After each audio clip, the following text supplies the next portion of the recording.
Hi friend, जय श्रीराम जय श्री महाकाल. तर तुम्ही बघू शकता की आपल्याकडे आलेली होती गाडी एक.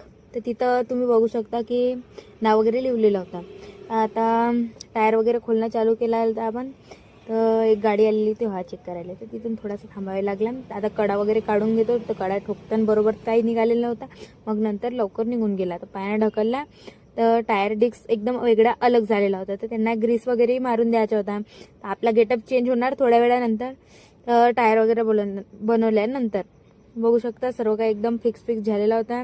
आता कडा वगैरे ठोकून झाला. हवा वगैरे चेक करून घ्यायची. आता आपण लावतो एक लंगोटचा तुकडा तिथं गॅपमध्ये. हा सिंगल कडा होता. तर हवा वगैरे मारल्यानंतर आपण टायर एकदम झाल्याबरोबर तिथे गाडी दिसत होती टाटास. तर तिलाही हवा मारून द्यायचं होतं. तर आता टायर वगैरे एकदम बरोबर बसून द्यायचा. टायर एकदम लवकर बसून जाते. दोन्ही टायर तसेच करून घ्यायचे. तर थोडा हाताने घुमवून घेतला. पानं लावायची काही गरज नव्हती. तर हा बसून गेला एकदम लवकर. तर नट वगैरे हे कोणत्या साईडनं टाईट होते ना कोणत्या साईडला खुलते तुम्ही सांगा. हे गाडी SML आहे तर कमेंट बॉक्समध्ये सांगा. बाय.